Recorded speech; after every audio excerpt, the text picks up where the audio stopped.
Hi, I'm Eric Lubau, and welcome to Beyond the Belt. This is a conversation with Wreck-It Randy McCarty, a black belt out of Las Cruces, New Mexico, USA. Randy is an electronics technician, outdoorsman, lifelong rifle and bow hunter, retired U.S. Navy, and retired professional MMA fighter. I hope you enjoy our chat. Hey, Randy, thanks for being here. Absolutely my privilege. Tell me, what was it like for you to get your black belt? My black belts, I never really wanted to, my goal was never to get a black belt. My goal was to get better at jiu-jitsu for fighting. And it just belts kind of came.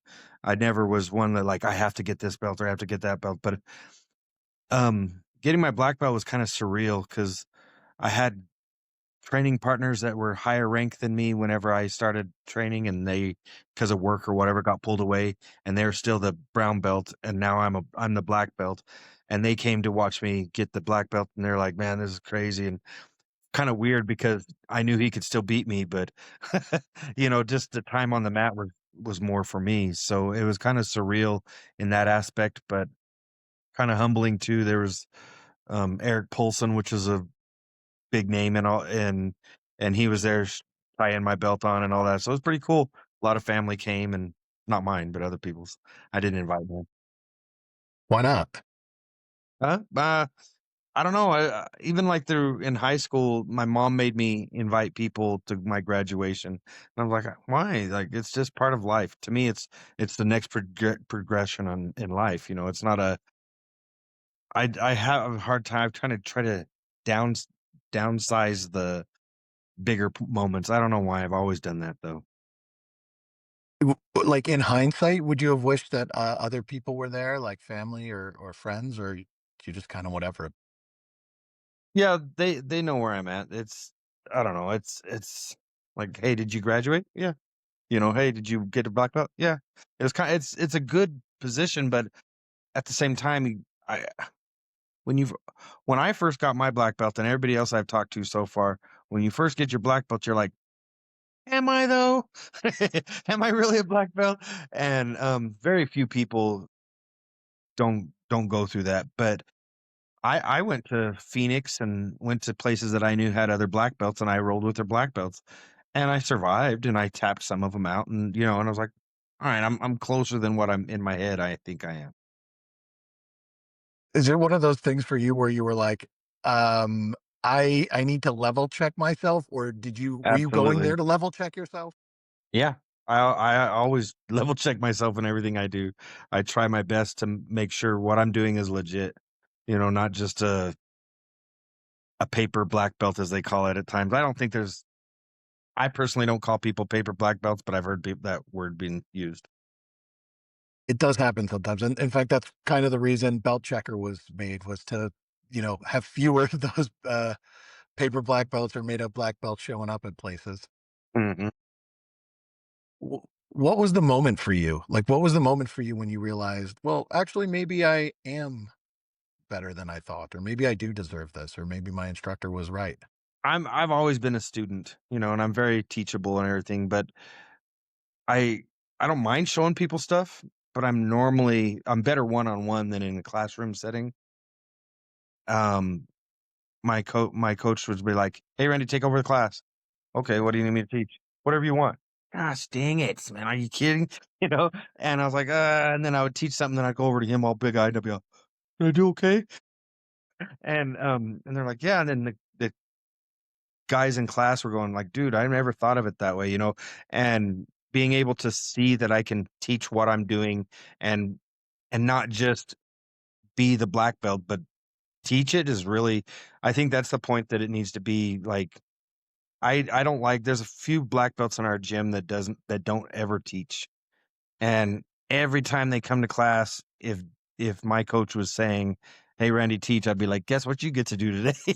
And I force them to teach because I think that that's what makes you a better black belt, and it helps people see the nuances that you do compared to the nuances my coach does or I do, that it we all have a little bit of a twist to it. And I love rolling with smaller guys and bigger guys both because you figure out like, oh, they do the exact same submission, but how they do it because of their size differences, it changes completely. Do you find that it's a problem sometimes when people like who aren't regular teachers try to teach? Like, is it difficult for you to watch them, or like, are you happy to just throw people into the fire and you're like, suck it up, man, go for it? Um, if they ask me something, I'll tell them, but I normally, unless something is obviously wrong, like, okay, you're gonna put your arm bar here, but they're going the opposite side, I don't correct them. I let them do their stuff, and then we'll figure it out from there. I I mean a little bit less around the corrections, like doing something wrong, and just people who are uncomfortable teaching, like maybe people who are extremely introverted, or English is Yeah. not a language, or whatever language the school's in is not their effective language. Do you still push those people? Absolutely. I think that's the best way to get better whenever so I was in Chihuahua for a fight, in Chihuahua, Mexico for a fight. And the guy that was paid to drive us around got his feelings hurt by one of the fighters and left. So now we got to figure out how to get to the venue, how to get back to the border, all that stuff on my own. And the promoter's like, sorry, bro. It's like, no, that doesn't help me out at all. And I don't have great Spanish, but I had to figure out all those things. And now, like, I I don't care what country I'm in, I can figure out a way to get to back where I need to be. It just will be a little stressful. And the same thing with teaching. You might not feel super comfortable doing this, or you like, I don't really know a lot. You're a black belt. You know more than you think you know. We forget more than most people know. That is true. And actually kind of funny sometimes. I feel like sometimes when I step on the mat to teach and I'm like, do I know this move well enough? And then I'll start showing. I'm like, oh, I don't know it well enough to teach, but I know it well enough to show all the white and blue belts at least. Yeah. Like when was the hardest thing for you? Like every sort of person has this journey of like white to black belt. When was the hardest time for you in your journey? So I was a judo player first. So I knew I wanted to do MMA, but I knew all I had was stand up. So the only school that I knew that was halfway decent was a judo school. So I did judo and Kodokan Jiu-Jitsu, and I went to a seminar up in Albuquerque, New Mexico, and I was a brown belt in judo, and I didn't have a ranking in jiu-jitsu at all. And so I stood by the white belts because I'm not an idiot, and I'm like, I don't know any of this stuff. And like how you guys do. And I do know how to tap, but um the the guy running the seminar was from Brazil, and he asked the guy, he's like, hey, why is he that brown belt way down there? He's like, I don't know. I'll go ask him. So he's like, hey, why are you down here? And I knew the coach, but he knew that I was a judo guy, but he like, why are you way down here? And I was like, I don't have a ranking. I'm not going to stand in a position and you guys assume that I'm a brown belt when I am not a brown belt in jujitsu. And so he goes, I'm between the blue and purples. I said, okay. Now the blues and purple are like, hey, bro, why are you over here? All whispering at me, why are you here? Like, I'm like, it's a judo brown belt. It's a judo brown. And they're, oh, okay. And so then that Brazilian professor was like, I like that. I like that this guy's going to come out and he knows that he doesn't have a ranking, so he's going to let us know that way instead of us going, this brown belt sucks, you know. And so I was already a professional fighter and everything, so I went in there and they ran me through a shark tank. They put me with the best white belt, the four stripe white belt, and I beat him for 5 minutes, and then he never won at all. Then I went with the blue belts, beat all them. Then I went with the purple belt, and it was back and forth. And then it was brown belts worked me and beat me. They didn't like kill me. And then all the black belts destroyed me. And they all started from stand up. So now I'm throwing everybody. And the guy from Brazil comes over and he's going to roll with me. And I'm like, oh my gosh, he's like a third degree black belt and blah, blah. And we slap hands and he sits down and I look at him. He's like, I'm not stupid. I'm not going to go with a judo brown belt and stand with you. I'm not going to get thrown like that. I'm like, fair enough. And then he just commits to kill me. But it was probably 35, 40 minutes of rolling. And there's just one after the other, after the other, after the other. Then they got their belts and smacked me on my back and everything as I went through. And they promoted me to purple belt. And he says, you're at least a purple belt. And that was tough. But then when I came back, my professor was very, very upset at me. And I had told him that I was going to the seminar, and it's really just so that I could get better for fighting. And he was upset, and I kind of like didn't talk to me for years, really. But at that point in time, didn't talk to me at all, and I didn't understand what was going on. And so I faced him. I was like, "What is going on? Like, what happened?" And he's a very traditional martial artist and stuff. And I was like, "I asked you if I could go. You said it was cool. I went to go do this." He's all, and basically it came down to in Brazilian Jiu-Jitsu, he was a blue belt, and now I'm a purple belt, and that bothered him. Uh, So then my sarcasm and MMA side, I was like, "Suck it up." But he didn't suck it up, so I had to find a new school. But that was really hard for me. how do you feel about that now? Like, knowing what you know about loyalty and schools and whatever, like, would you have done the same thing? Would you have handled it differently? Yeah, I didn't post anything on Facebook or Instagram. Their school did, and he saw it through there. I didn't announce that I was a purple belt. Nothing. I was still doing judo with him and Kodokan Jiu-Jitsu, and I didn't even know where my purple belt was going to take me because I'm just a fighter is what I was looking for to be. And I didn't have any control over any of that, so I shouldn't feel bad over something I don't have any control over. It just kind of bugged me because we were, I thought we were good friends, and then that pulled us apart for a while. We talk to each other now, but just for a while, he was butthurt. I mean, I guess I could see that, but yeah, it's a tough position for you to be put in. What role does jujitsu play in your life these days? Like, how do you spend your time with it? What does it mean to you? So I teach two classes for MMA, and one of which is jujitsu, and then it's all no gi stuff. But I like gi and no gi both, and I go on Thursdays and Saturdays. I go to my coach, and I train with him and learn from him and get swept off the mat with by him. Anytime I go with anybody else, there's tough people, but my coach is a fourth degree black belt now, and he's legit. It's very frustrating to roll with him, and we're both the same size basically, and that's also tough. You go with somebody that's really skilled, but they're 100 pounds less than you. It's saves you. It doesn't mean you win everything, but it saves you. Um, You can make little mistakes and kind of get away with it purely yeah, you based on can't do that size. with somebody the same size as you. Uh, I mean, you've been doing this for a long time. What kind of injuries have you picked up over? Oh, I've broken all my knuckles and everything are all mangled up. I know that much. In jujitsu itself, that's the only injuries I've had is my fingers. I've had my nose smacked and bled, and a couple cuts, but um, other than that, in jujitsu itself, that's it. In MMA, I mean, I've popped my shoulder out. I popped my Achilles tendon. Luckily, nothing's happened with my knees. That's always a bad thing. We've had a few black belts that have their knees destroyed. Well, when you had to take when you had that, Achilles or shoulder, were you just right back onto the mat, or was that or right back into the cage, or did you take some time to recover? I didn't have a choice with the Achilles. It was a year recovery. The doctors wouldn't release me for a year. And so they did surgery, and then I had a certain amount of time, and then I had atrophy in the leg. So I had to work it back up. And that year I coached while I did it. I'd be off the mats coaching.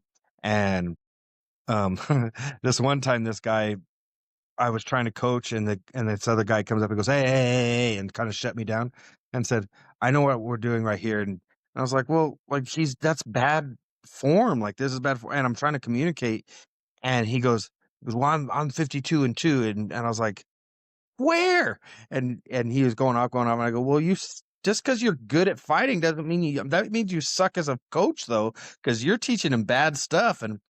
And he goes, "Well, I don't see you doing anything," because I had my boot on and a little scooter and everything. So I threw a chair up inside the ring, and I told the guy to go get my gloves. They're like, "What are you doing?" I said, "I'm gonna fight this guy on one leg."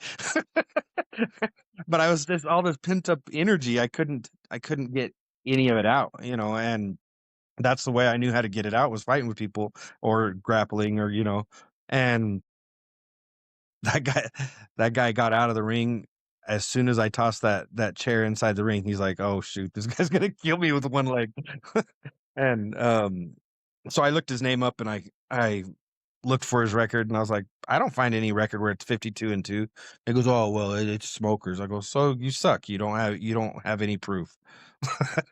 But Yeah, I mean, smokers are one of those things where sometimes people count them, sometimes they're, it's hard to tell, but I get why that could be a little frustrating.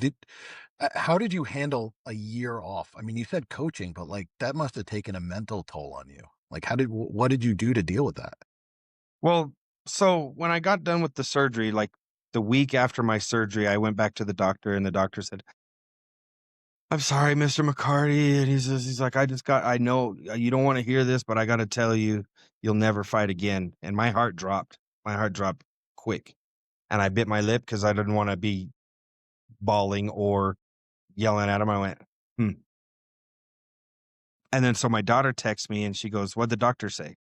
I said, yeah, he said I'll never fight again. And before I could respond to what I just said to her, she wrote back, yeah, he doesn't know you. Yeah, he doesn't. He doesn't know me. And my response was, I'm going to prove him wrong. I'm going to get better faster than anybody's ever done. I'm going to be stronger than anybody's done. And so when I went to the physical therapist, they said, what do you want to do? I said, well, I had surgery on this day. They said it'd be a year from there. They're like, yeah, it'll be about a year from then. I was like, well, I'm setting up a fight for a week after that. And they said, okay, let's get ready. Man, I had a good physical therapist. Did such a good job. He didn't go, you're a little old. He didn't give me any excuses. He goes, you want to do that? Let's do it. And he pushed me so hard. Then his gym goes, hey, we want you to come in for a private showing. And I said, what? They said, we're going to film you doing your workouts and everything. And we're gonna use you for our commercial. I said, "Oh, so you're sponsoring me?" He's like, "Oh, no, no. I can't do that." I go, "Then I'm not showing up." He goes, "Well, we kinda want it." I said, "Tell you what," he goes, "I could talk to my bosses," but I said, "Yeah, tell 'em that you can still charge my insurance, but I don't pay anything anymore. I don't pay any more out of pocket for the rest of my physical therapy, and you got a deal." He goes, "Well, we could already do that." So they just accepted that, and I got the rest of my physical therapy for free, and I worked my butt off, and they got a pro athlete to be on their commercial. That's awesome. I mean, that is like a pretty good change. Mhm. It could not, was it really that easy for you? I feel like every time I've gotten injured, I've really kind of struggled mentally, like, hey, yeah, I can get through it. How do I deal with this? How do I take care of this injury? And, Well, it's you know, never easy. The frustrating part was whenever you start trying to stand on it, and, like, my left leg, I could do tippy toes on, and my right leg, I couldn't. Um I like I've said, I'm very coachable, so the when they told me, "Hey, man, you're at the point to where you could do whatever you wanna do during the day." I said, "I could run?" They go, "We'd rather you walk, but you could walk as much as you want." So I sent my strength and conditioning coach. They said as well I could walk as much as I want, and he called me immediately. He goes, "Are you in the office still?" So, "Yes." Let me talk to your physical therapist. And I was like, I put him on speakerphone and he's like, you can't tell Randy that he can walk as much as he wants. And he goes, yeah, I'm his physical therapist. I can tell him whatever I want. He goes, you don't understand. He goes, you tell Randy he could walk as much as he wants. He's walking for 8 to 10 hours a day. And he goes, no. And he looks at me and I'm all, yeah. And he goes, oh, I meant like a mile and a half. Mile? Like I've always been over the top. So I'll push myself. Probably why I was a fighter so late in life compared to other people. when did you get started? Like, when did you get started fighting? So I fought my entire life. Done karate as a kid. I did whole bunch of tournaments, and then I learned how to win tournaments. I had a whole wall full of um, trophies, and then at the end of the trophy, I got my butt kicked out in the streets, and I went and threw all my trophies away, and I was all mad. And my dad's like, "What's wrong?" I was like, "We need real fighting, not this touch sparring stuff." And so my dad started teaching me better techniques, more realistic techniques, I should say. And then he then when I got in the Navy, I got into fighting, and my captain caught us sparring, and we didn't have mouthpieces, didn't have headgear. We just had gloves, and we're beating the heck out of each other. There's blood all over the place, and we're just both of us are smiling and having fun. The captain comes in, and he yells at us, so we stand at attention and breathing hard. And he's like, "What's going on in my ship?" Blah blah blah. And I was like, "We're just having fun. We're just sparring." And he's like, "You this is fun to you?" I was like, "Yeah." The other guy goes, "And to you?" He goes, "Yeah." So then he got us mouth guards and hand wraps, which I would just ice my hands afterwards because they hurt. But got hand wraps, new gloves, and mouthpieces. And then he took us to other ships. He took me, flew me out to another ship. The first ship that I went to was a carrier, and we went out there, and there was this big old pad on the ground, and all these Marines were there. I'm like, what the heck's going on? Walk up, and he was like, all right. This guy points at me, and he looks at another guy who's about my size. You two will fight first. All right. So I got my stuff on, went out there, and he's a big boy. So I walked up, and we touched gloves. They go, fight, pa, pa, pa. I punched him like 3 times. He falls to the ground. I said, who's next? Trying to scare everybody.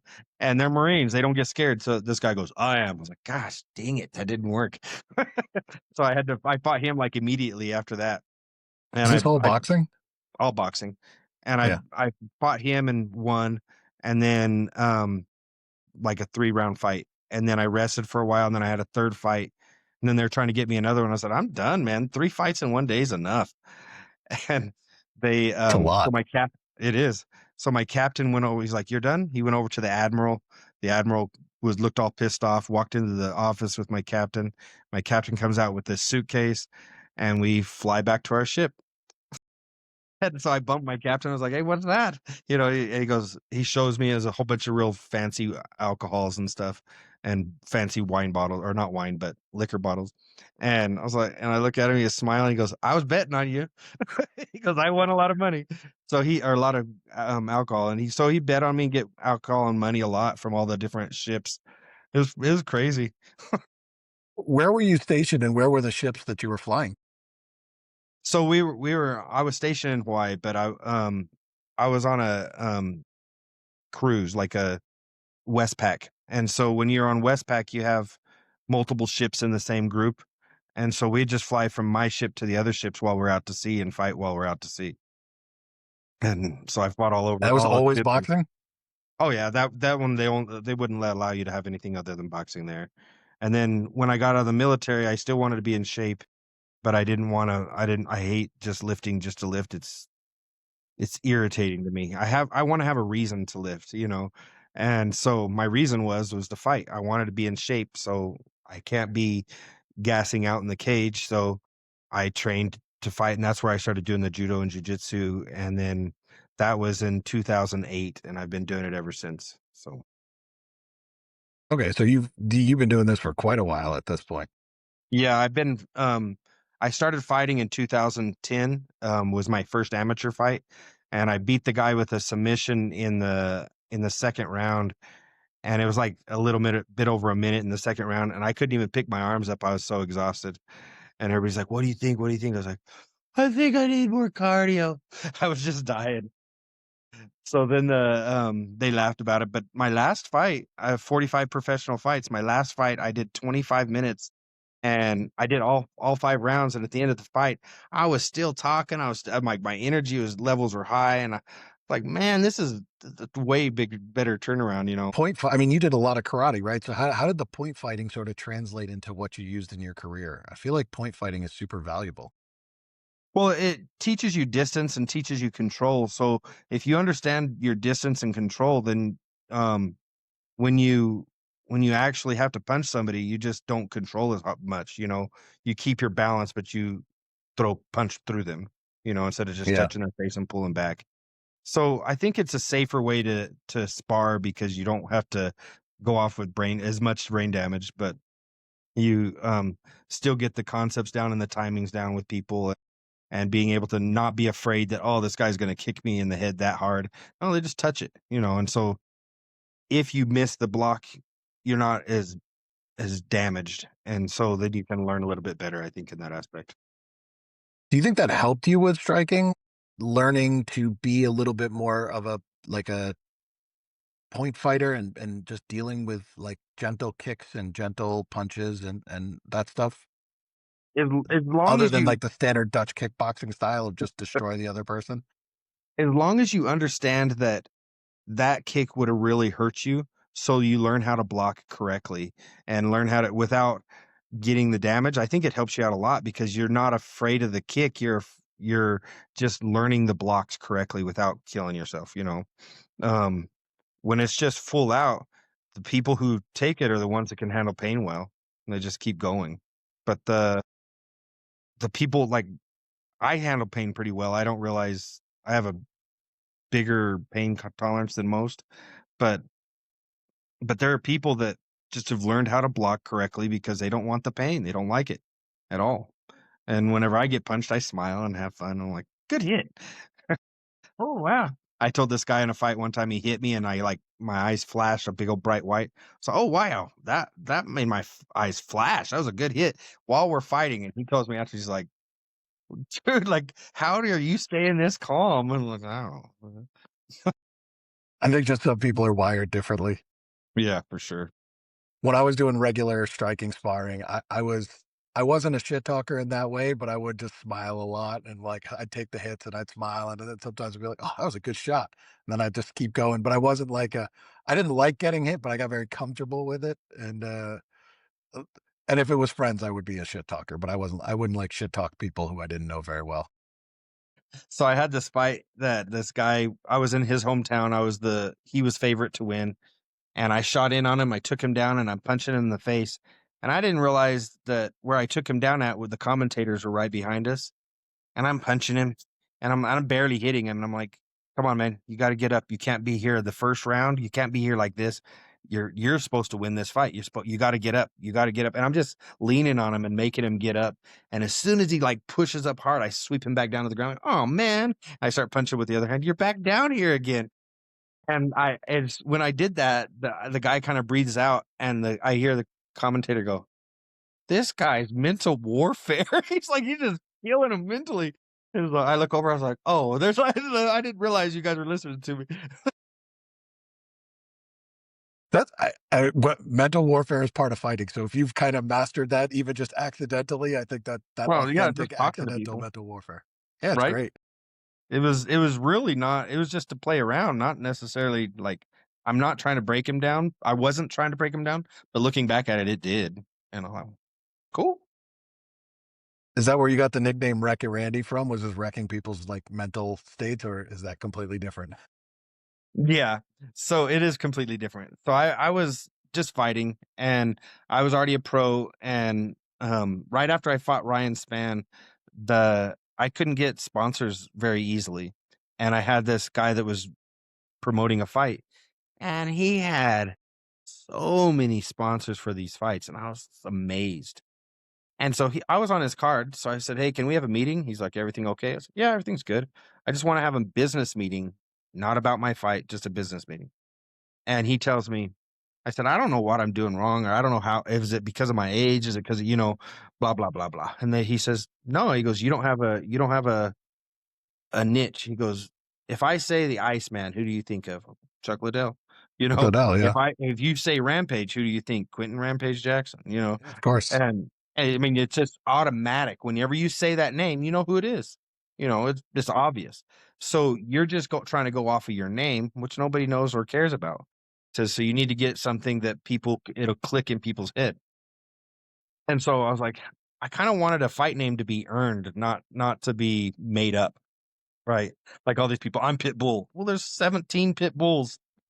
And I don't think you're the only pit bull, but so I wrote on Facebook and I said, "Hey, anybody," because that was where I used for fans and stuff. I said, "Anybody have any ideas what I should be called?"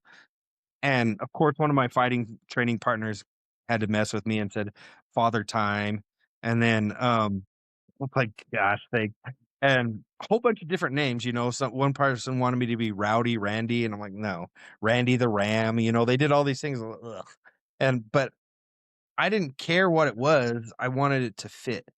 And so one guy offered Wreck It Randy. And then so there were the top 10 that I liked. I put those up and I said, hey, these are the ones that you guys suggested that I liked. out of these 10, could you please vote for which one you want by the numbers? Just post in there what number you like. And so everybody posted, and then there was the top 3. And then I said, okay, out of these are the top 3. Out of these, which ones do you want? And it was Wreck-It Randy, Father Time, and one other one. And I was like, please don't be Father Time. Oh gosh, it's gonna suck. But it didn't, like I would have I would have owned it. But then Wreck-It Randy out above everybody else was 1. So I accepted that, and then I look back and I was like, that fits really good. But it didn't fit really good when I first started. I was like, kind of like Wreck-It Ralph, like big old Yeah. fat guy with the coveralls. Like, ugh. Why does it fit for you? Like, what does it mean to you? Not what does it mean now, but like, why does it fit for you? Oh man, like I go in there. I'm an exciting fight. Like I had one fight that my coach told me, I need you to make it a boring fight, and I was like, how do I do that? Like you've never taught us boring. We've been taught fight, you know. So how do I make myself a boring fight? I don't know how to even do that. And that fight I got knocked out because I was trying to do something I don't ever do. My fights are all exciting. I mean, I've been to Mexico where they're cussing me out, throwing beer at me, all this type of stuff after the fight because I beat the guy. But then they turn around and afterwards, Senor, un photo, un photo. And then they tell me how tough I am and everything, and I'm like, yeah, and I get that especially in Mexico, I'm the bad guy because I'm an American. So fine, hate me, but then afterwards they respect that you're a great fighter, and so I like that part of it. And it's kind of funny because I do a lot of stand up in my fights, but my first gym, I kind of became the jujitsu teacher there, and then after that, um, I teach a lot of people. I mean, I'm a black belt, so I get to teach people a lot of interesting nuances. How do you feel being like having been knocked out a bunch? You know, that's It's not never healthy. a good, yeah, it's not healthy. Like, has that taken an effect on you? Probably. I don't know for a fact, like, but when I got knocked out that time, that the time I was real dirty, I missed most of the night. Like I have sections that I remember, but most stuff I don't remember. And that bothered me a lot. And then I had a stuttering problem for a little bit because of it. Like I would try and say words and it just wouldn't come out right. And that bothered me. So because of that, I do red light therapy a lot. I do icing my neck. I try to ice my neck at least once a day, maybe once every other day. But I just have a bottle of water and I sit on it while I watch a 30-minute show or something. And it's helped me because of the damage I had. I want to repair that, and not just be a shaky old man that's telling stories about when he was a little bit younger. But Well, um can you just talk a little bit about red light therapy? Like, how does it help you? First off, how does it work? And then how does it help? I was real versed in it, but it's happened since the 30s or 40s they've had it. And it's like the light spectrum. So there's light we can see, and then there's infrared and red light, and that has been proven even back in the day, back in the 50s and 60s, 70s, they had spot red light therapy. And if your knee was messed up or whatever, you would have to go to the doctor, and the doctor would sit there with a little wand and wrap it around your knee in a certain way, or their assistant or whatever. And then that would repair your body. And they started doing like big research in the 80s and 90s. And one of the companies that I was looking at for a while, they look like tanning beds, but they're red light therapy beds. And they'd give them to the special forces. And they gave them to each one of the special forces groups and said, all we're asking you to do is to use it once a day. It's 11 minutes. That's it. That's all we're asking you to do. And you sit there in your underwear or whatever, and you lay down in it, and it fixes your body from the inside out. One of the girls that I saw a documentary on, she snapped her ankle while doing um, the games, the X Games. She snapped her ankle, and the anchor ball was stuck inside her foot. So they say it's like the worst way to break your ankle at all. And she made him do a 3D cast instead of a regular cast so you could see through it. And she had put her leg inside the red light therapy every day. And she'd only do it once a day, which is what they say, anything over that doesn't help you anymore anyway. And with that injury, she should have been out for 6 months, and she was out for 3 weeks with the cast. And by the 6th week, she was jumping on it. It's amazing what it fixes. People that have like Parkinson's and stuff, where they have shaky stuff, they can get the red light therapy on their head. And they've done studies in Canada. They did a study where they got these people that pretty much the doctor said, we can make it more comfortable for you, but this is the best you're going to have, the best for the rest of your life. When you die, it's not going to be any better than where you're at now. And they started doing them. They did a test where they had one group just didn't get any of it. Next group got it once a week, and the other group got it once a day. And they got it for free. And the ones that did it once a day, 3 months later, quit shaking, quit having any symptoms of their disease. The one that was in once a week is about 6 months. They quit having any symptoms, and the ones that didn't still had it. So then they gave them free from after that. But they did X-rays on their head. And what happens whenever you're having those problems is that there's not X-rays, MRI.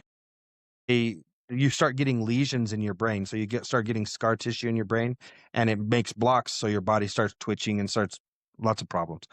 And then when they look back at their brain, the ones that did it every day had 95 to 100% less lesions. And the ones that didn't do it at all had as many as they had in the first place, right? And about half on the other one. Really impressive stuff. And so anything that you do, shooting, that every time you feel the percussion from a gun shot, it's like a little jab to your face. Anytime you get thrown on the mats really hard, that's damage to your brain. Anytime that you get choked out, that's damage to your brain, you know? And I've been choked out more times than I've ever been knocked out, you know? Yeah. So the more you do that, the more damage you make for yourself. And you might not see it now, but down the road you will. And red light therapy fixes that a lot. Do you feel a difference between when you do it regularly or when you take breaks from it? Yes. And they've done studies about people on knockouts, and if you do it regularly before you get hurt, you less likely to get knocked out than if you don't use it until you get knocked out. It's a trip. It Interesting. helps. It's a preventative just as much as it is a corrective. Interesting. That's a lot more than I knew about red light therapy an hour ago. I'm gonna look into this some more. That's Yeah, fascinating. good stuff. I want to talk to you about hunting, like because you said you're like pretty big into hunting. Like what level wise, where would you say purple belt, brown belt, black belt? Oh, I've never thought of it like that. So I've been hunting with my dad since I was 12. I was 12 whenever I got my hunter's permit, and did all the safety stuff and everything. And I've been hunting with him ever since. I was 6 years in the Navy, so during that time I didn't hunt. But I'm 51 now, so since I was 12, that's a long time to be able to hunt. And I really think it's a special thing to be able to do it with my dad. And like we don't say a lot to each other because you're quiet and hunting, but man, that time's precious to me. And you don't always get everything, but for probably the first 20 years, I got a deer every year. We never got drawn for elk, and you have to get drawn here. So you put your name in a lottery, and if you get it, you get it type thing. This year I got drawn for deer, and I have a friend that's got drawn for elk. And so that same friend I took to go bow hunting for deer at the beginning of September. And man, it was fun. It's really, really difficult to bow hunt. You got to get so close and lots of elements and but Well, I have so many questions I want to ask about that. Why do they do the drawing for deer, drawing for elk? Because I don't think a lot of people understand how much care goes into hunting and gaming commissions and this stuff. well, I would like to say because they're stingy, but it's so that we don't just run all the animals out, right? We want to keep wild animals wild, and we want to keep them their population good. So if we go in there and just let anybody and everybody hunt, all the time, then we kill out the animals. So making sure that there's a lottery saying, okay, we have X amount of deer. We assume there's about this many deer, and there's so we're going to only get rid of 10% of them this year because they should produce this much and blah blah blah. And sometimes if everybody gets one, they have to do a tighter draw next year. If hardly anybody gets one, they might do a more loose draw next year because of the amount of animals that are still out there. So you register when you've killed an animal back Yes. with the hunting and gaming commissions. Yeah, if you don't eat, whether you get one or not, you have to go in and say, "Hey, I got one or I didn't." Because if you don't, then the next year they don't let you hunt because you didn't talk to them. I said, "You didn't tell us if you got one or not." How has like hunting for 35, 40 years changed the way you like see nature? You must give you a special relationship with nature and the animals. Yeah, I love it. I think that so my daughter was really bothered with me hunting because she says it's killing animals, which it is. But if I go to the store and buy hamburger meat, I'm killing animals too. I'm paying for the death of the animal. Um, and it is not more humane. That was a thing that was shocking to her. I was like, she goes, "Why do you go practice?" I was like, "I practice so that whenever I shoot, I know exactly where I'm hitting so that I just kill him in one shot." Like it bothers me so much whenever I have to go chase an animal and they're in pain. I don't want them in pain. I want to use their meat for me to eat, not just sit there and make an animal suffer. There's no need for that. So if the shot's not a a shot I know I can make, I just won't shoot it. There's no need for that. We'll work for another chance. Uh, was that an acceptable answer for her? I think that's a great answer, but was that Well, acceptable for what she she was was concerned shocked. about? She was very shocked. She's like, "You're the first hunter I've ever heard say that." I go, "How many hunters have you talked to?" I was like, That's not like everybody I've ever talked to. They want to have one shot, one kill. They don't want to have to hurt an animal and sit there and like." And if it's still alive, shoot it again. Don't sit there and let it suffer. Get it over with. Let that poor animal die and then get the meat. And I like trophies, of course, like everybody else does, but the trophy on the wall is not what I'm looking for. I'm looking as in the antlers and all that. It's more of I want a big animal so I can have a lot of meat. And it's tasty meat. I've unfortunately I've never actually been hunting. I would like to go at some point, but I have had freshly killed deer meat from like multiple friends and just given like handed me venison or given me like jerky.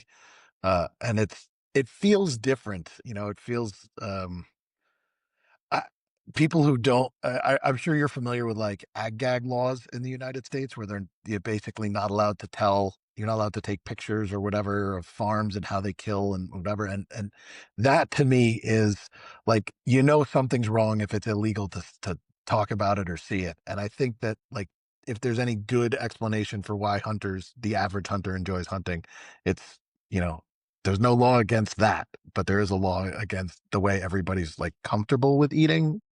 It's weird. Well, it's because they don't see it, and you know what? My first deer that I shot, I was 12, and I was walking around, and I'm a little fidgety kid, so I'm messing around with my scope, which you shouldn't mess around with, and I loosened it up off the thing, so it's now wobbly.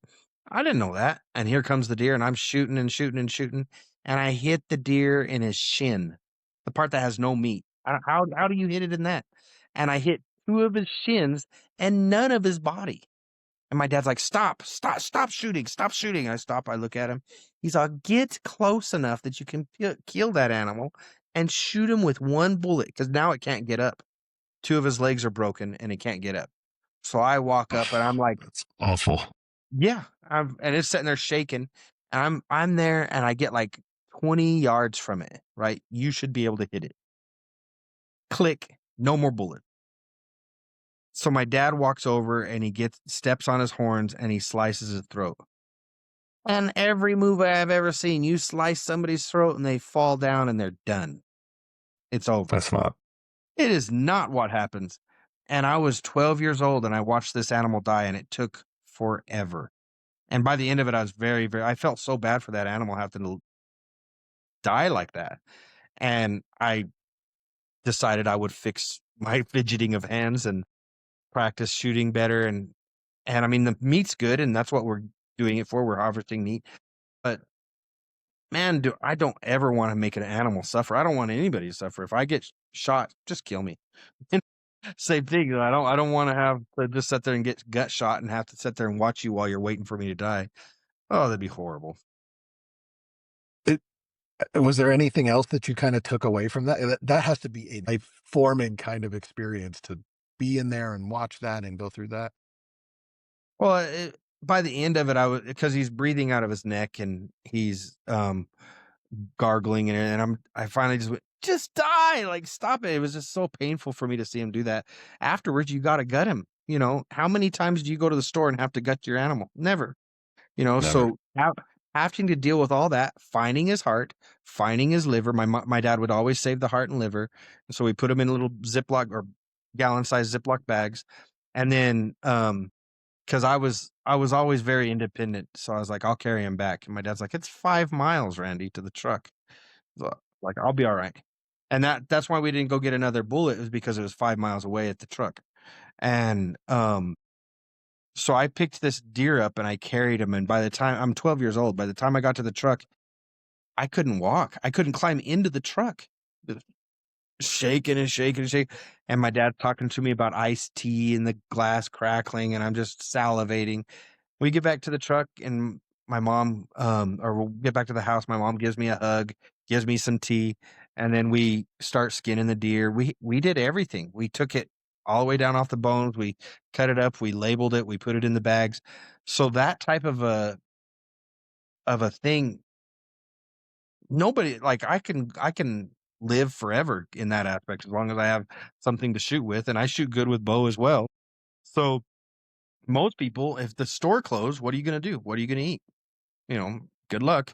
But I can gut something. I can gut rabbits, deer, whatever, you know, and I know how their bone structures work. I know how to prepare them for meals, and I think that that's a big skill that a lot of people don't have anymore.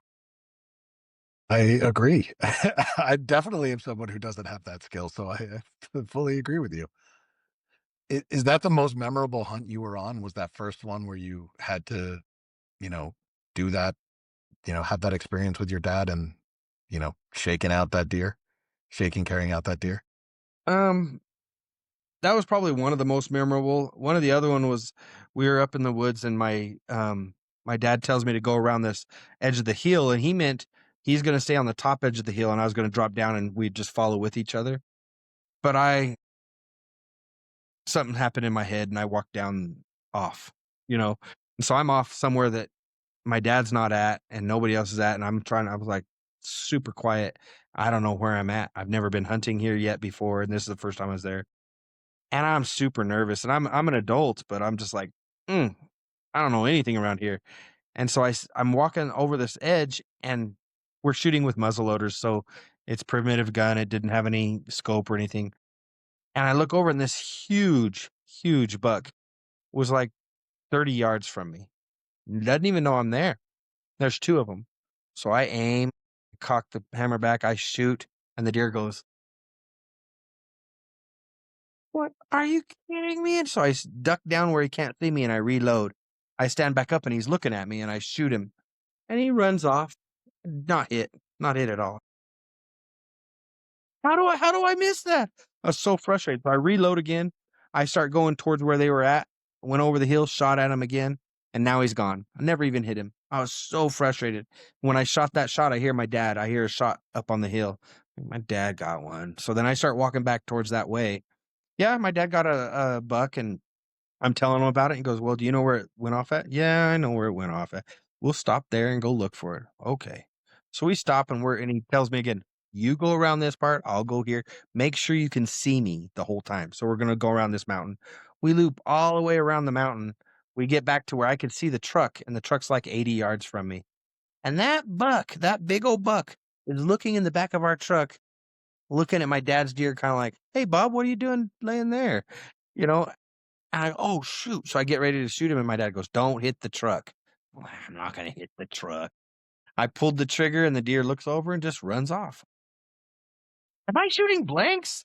And so, of course, my dad went and checked the truck to see if we hit the truck. Didn't hit the truck. And so we're driving back, and I am so frustrated. And out in this valley is this guy, and he's in a white shirt. I go, look at this guy out here in a white t-shirt hunting. Like, who does that? And I look up the hill, and there's like 20 deer, 20 bucks up on the side of the mountain. Dad, there's bucks, there's bucks. And I shoot a buck, and I hit it like no problem. I was like, are you kidding me? That huge buck I couldn't touch for nothing. And this was like no big deal. He wasn't small, but he wasn't as big as that one was, you know. And I was like, ah. So do you practice, like, do you shoot regularly? Like, not, I mean, target shoot or target Oh yeah, practice? target practice What is, all the time. what is regular for you? So, at least once a month, I'm shooting something. I shoot normally once a week on bow, um, and then I take my 9 out and practice self-defense stuff. And then whenever I make sure my guns are sighted in for deer season, and make sure that I know how far they shoot, right? So muzzleloader, if you're shooting 100 yards, that's a long shot. This year I get to shoot with a regular rifle. I haven't had a regular rifle hunt in 30 years. And so now I'm more than 30 years. And so I practiced with that, and I was hitting 650 yards, and I was hitting it every time. I was really happy with that. I hit 5 shots in a row, and I'm like, I'm good. Let's go. And so now I know where my gun's capable of. I protect it so that I don't drop it or anything like that, and go out and fight a deer and shoot it. How'd you get into bow hunting? Like, what made you make the switch between, rifle and bow? So when I was a kid, my dad used to bow hunt. He never got anything, but he bow hunted. And he bought us an bow and arrow compound bow, and we used to play chicken with it. We'd sit there, and all of our friends would get out in the yard, and we'd aim the bow straight up in the air and let the arrow go, and everybody would watch it, and you could see it go way up in the air and then turn around and come back down. And then whoever ran out left last was not the chicken. Everybody else was the chicken. And we used to play that game. I hit the top of my roof, it did all that stuff. And then from then I didn't do it forever. And then like maybe 3 years ago, 4 years ago, I have a friend that's in bow competitions, and so I'd go watch her shoot and give her a hard time. And then my dad's like, I still have my bow if you want to have it. And I tried to get it like restrung and everything, and they're like, sir, this bow's 35 years old. We don't have parts for it. We don't have parts for it. It's like, okay. And so they said we could make something work. We could rig it, and it will look rigged. Says, or you could buy this other one for $50 more than what it's going to cost us to rig that one up. So I bought a new bow, and I started practicing and getting better. And I haven't hunted with it other than I tried to hunt javelina. I just never found any of them at the time. But other than javelina, I haven't hunted with bow. And I've helped other people, but I just haven't done it yet. And I probably will do it. It's a bigger challenge. You know, right now, every one of those deer that we saw while I was bow hunting, I could have hit any of them with my muzzleloader, nonetheless, with a regular gun. And so bow hunting is just another challenge. You have to be super quiet. You have to be very stealthy and accurate. And I was a guy that's loud like me. It's tough to do that. You know, you put yourself in a position where you can't talk to them. You can't talk to anybody. You stay silent and get yourself in position and move without something hearing you that is prepared for ambush at all times. And you got to get in within a certain distance, you know, and trusting your distance is another challenge too, you know, working at it. And I don't think I'd ever shoot a deer with a bow at 100 yards, but I've shot targets farther than that just to try it, you know, but it's a hit or miss.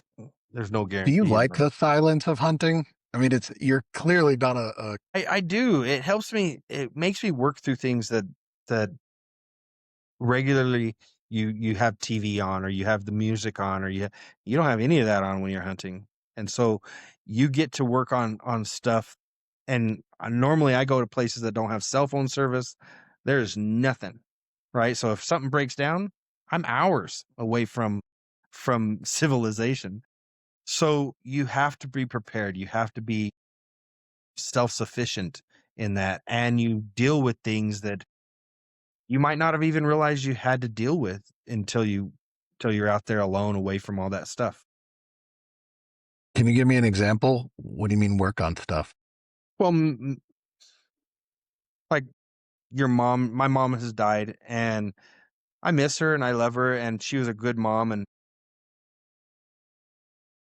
dealing with the things, or thinking about how my mom would feel about my life, or how my mom would think about this, and how to work all those parts of your life out, or your relationship with your family, you and your kids don't talk as much as you want, or at all, or any of that type of stuff. It's not fun to think about it. It's not a good it hurts whenever you know that somebody or something you love doesn't even want to have to do anything to do with you.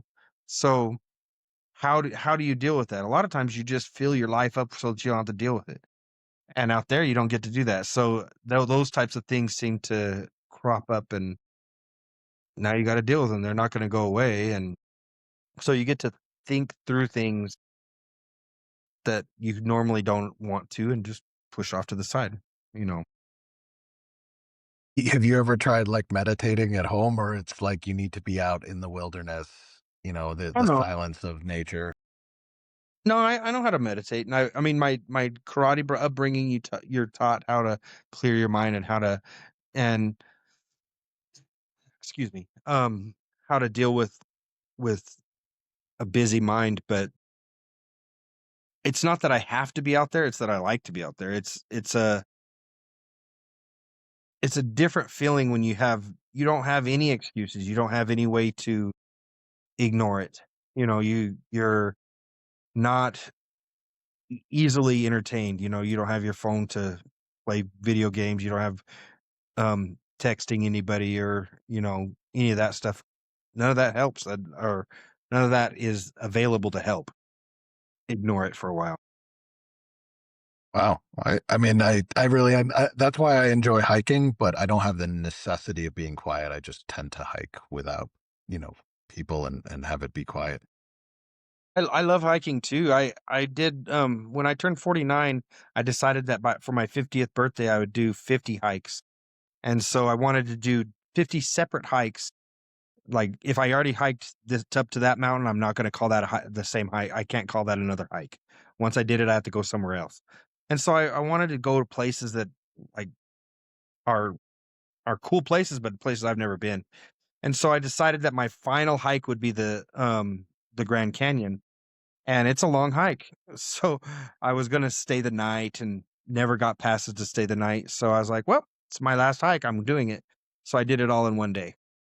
So I hiked rim to rim in one day. I left at 5 a.m. and met my dad at the other side at 1 a.m. the next day. And So you literally just hiked for 20 something hours.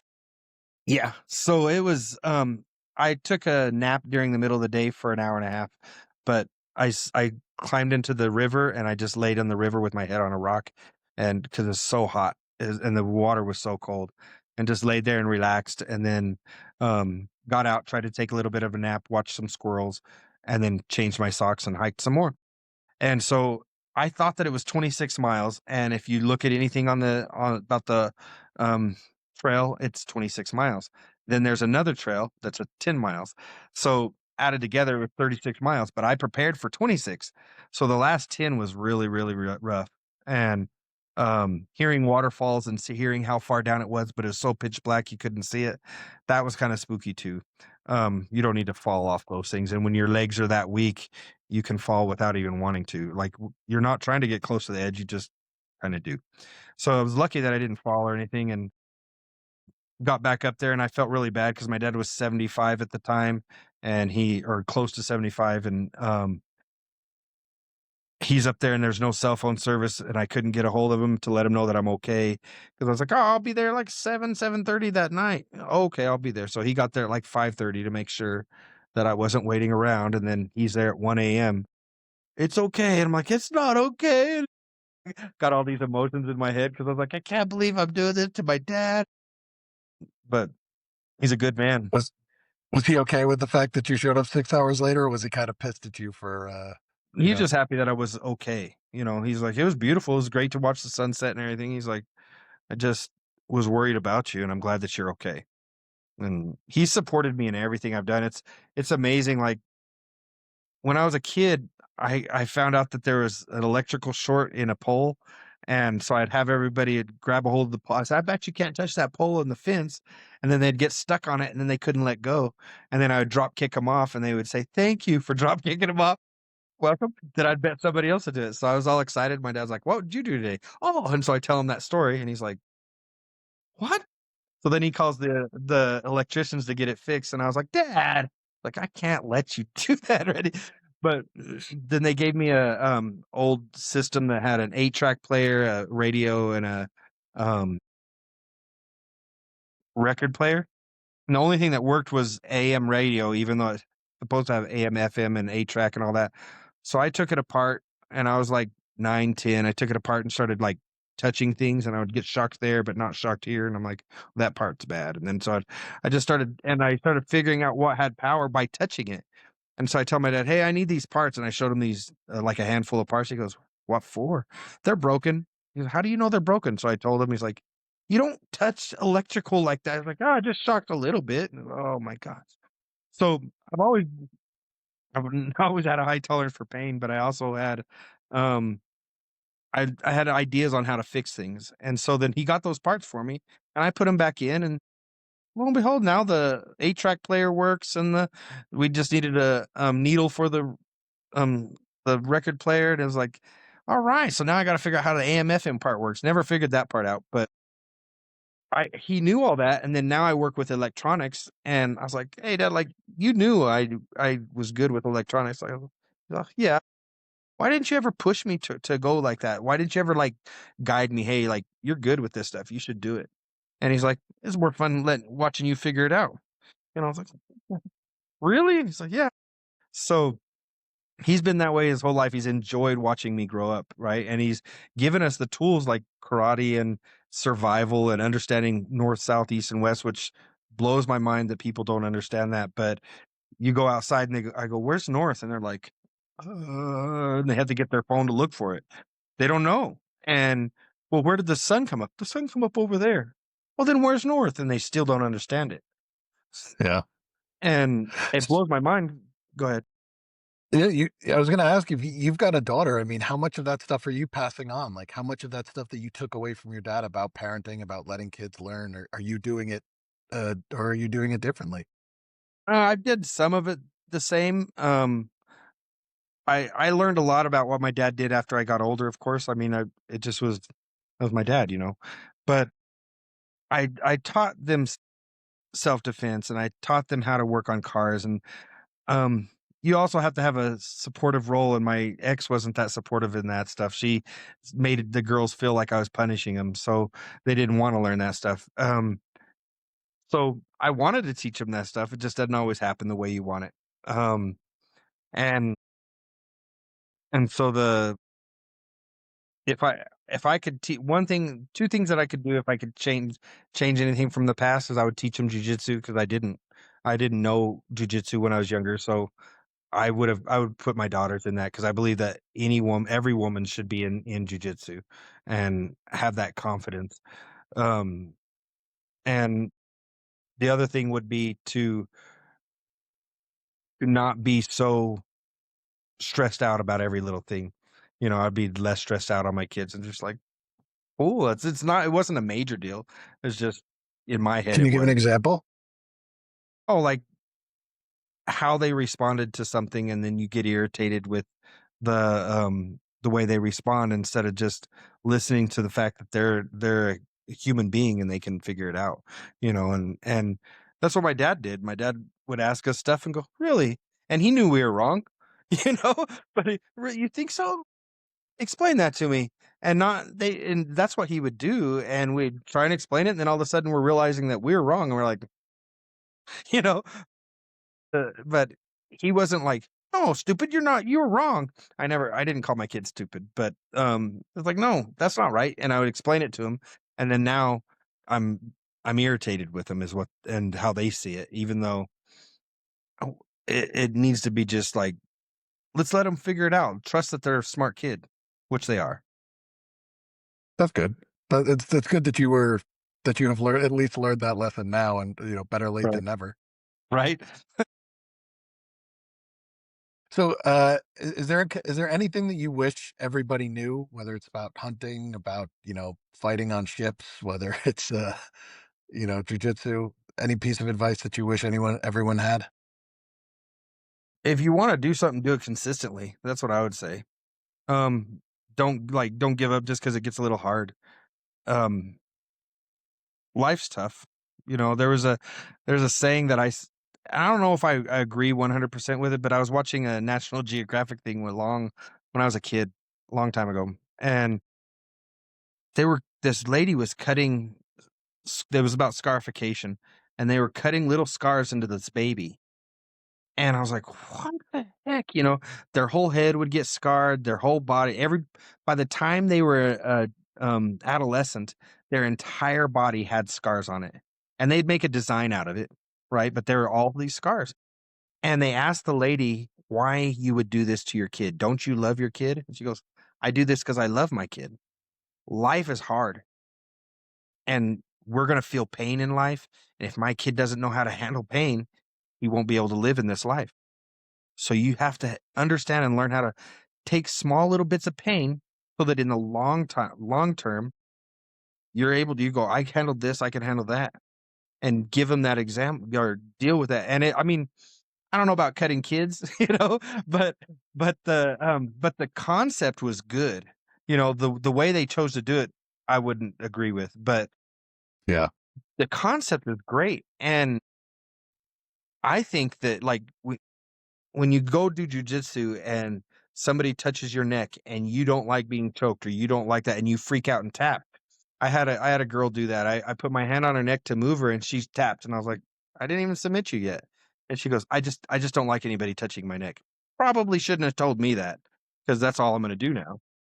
Because if we can do in a controlled environment, deal with the traumas that we have, in regular life, we deal with everything much better. And so consistently go back, find something that you're not liking to do and just redo it and just do it and do it till you get comfortable with it. Not necessarily like it, but at least get comfortable with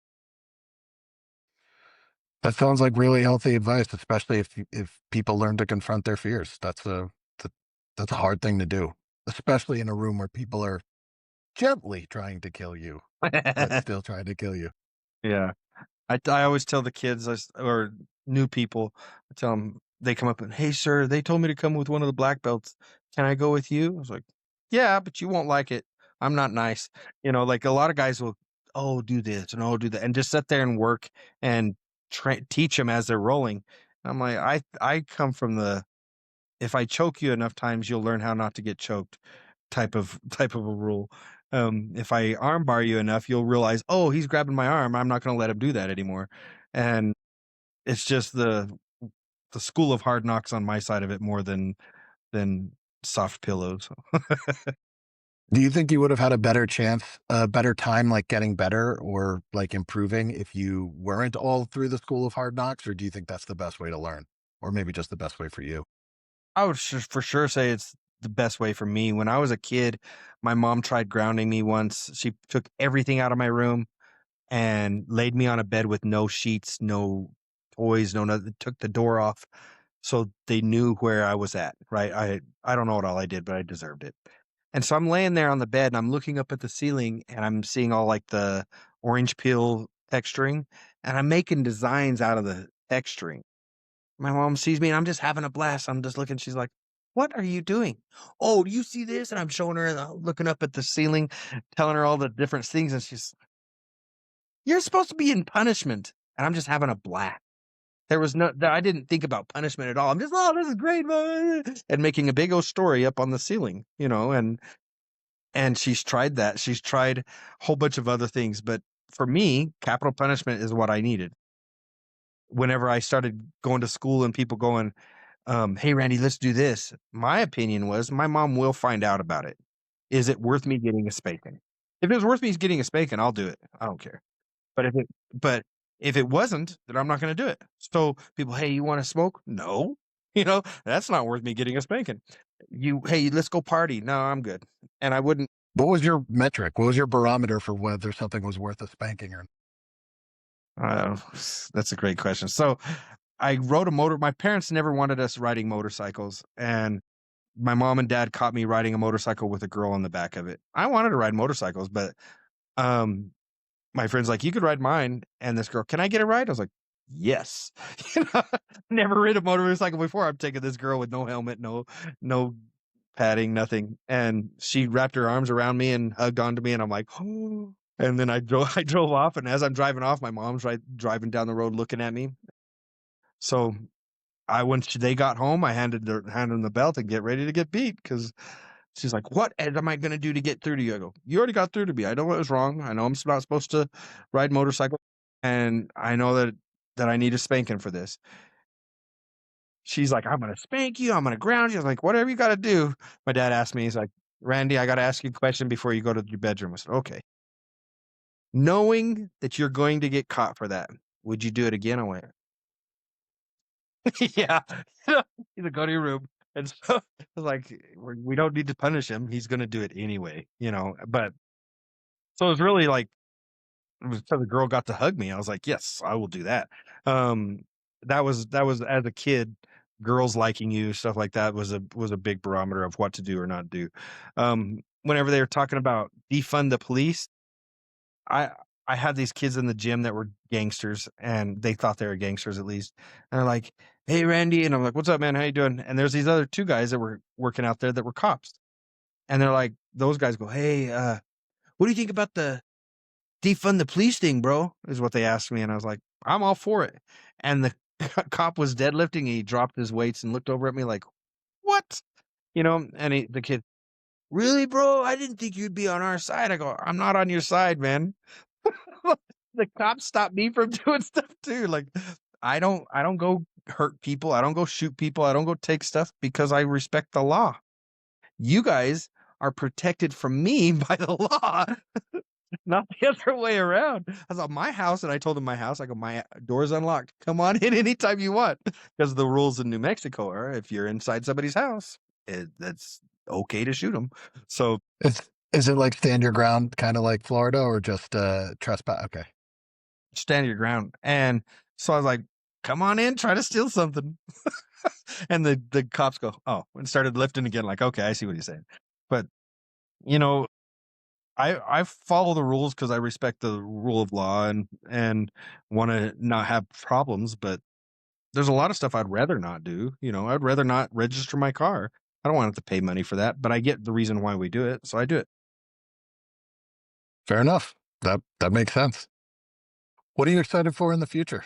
I've been trying really hard to get myself retired by 55. I'm 51 now, so I have 4 more years, and my goal is still 55. I don't know for a fact that I'll get it done, but my dad should have retired at 62 to 67, somewhere in there, and he didn't get to retire till like almost 70 because my brother did some jacked up stuff. But he's older now. Like he's still a healthy man for being 76 years old. But at 76, I want to take a nap and sit around, and he sits around and plays his banjo and shoots his gun. But most people at that age don't have a lot left to live for. So I want to at 55, I'd like to retire.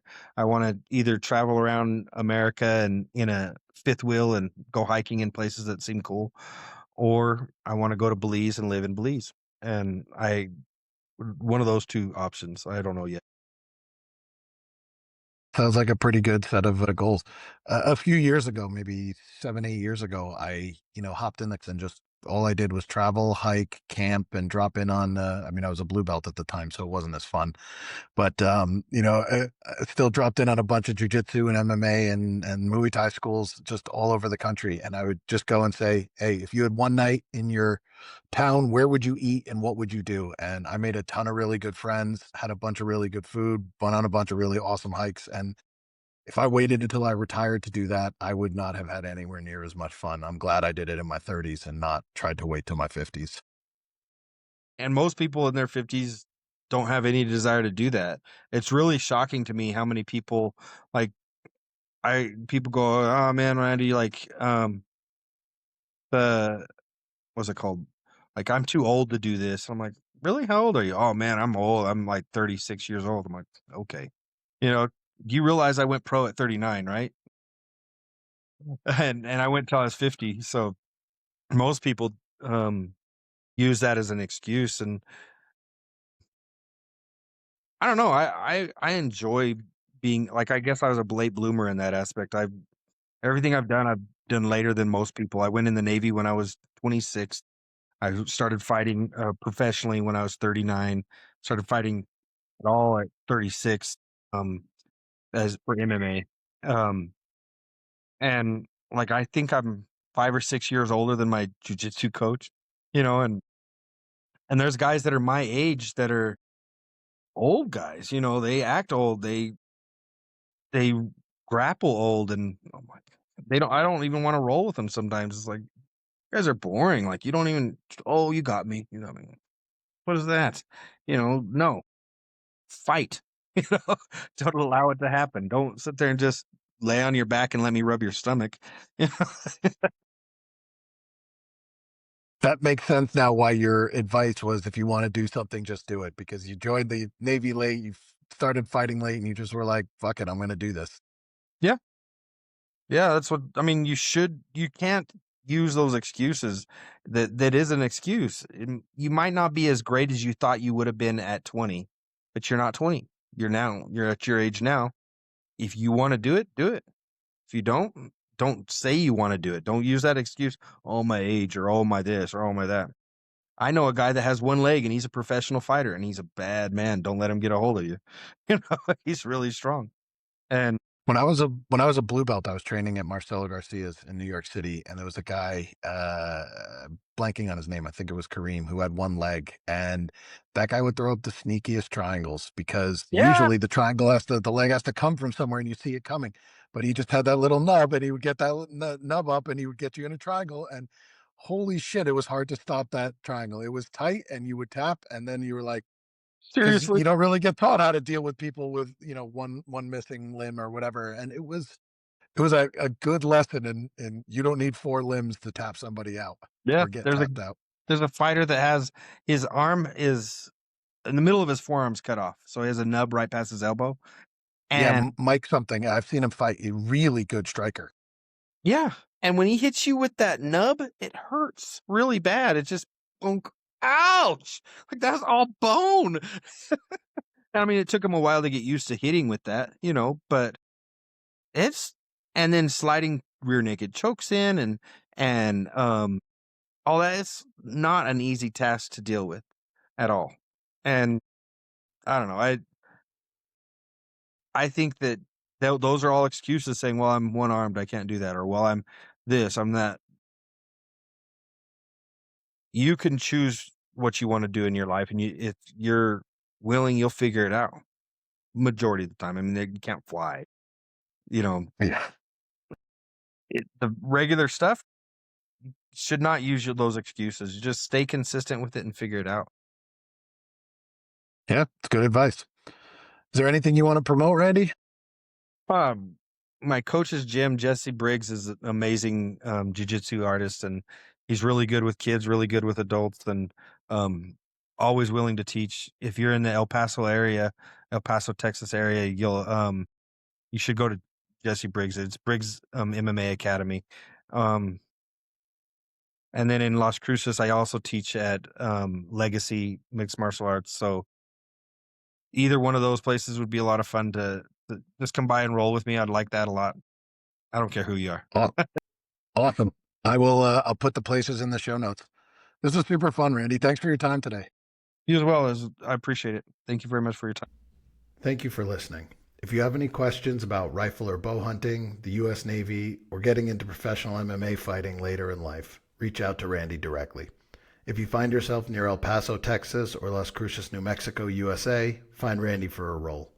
You can find his contact information in the show notes. And as always, thank you for your time and attention.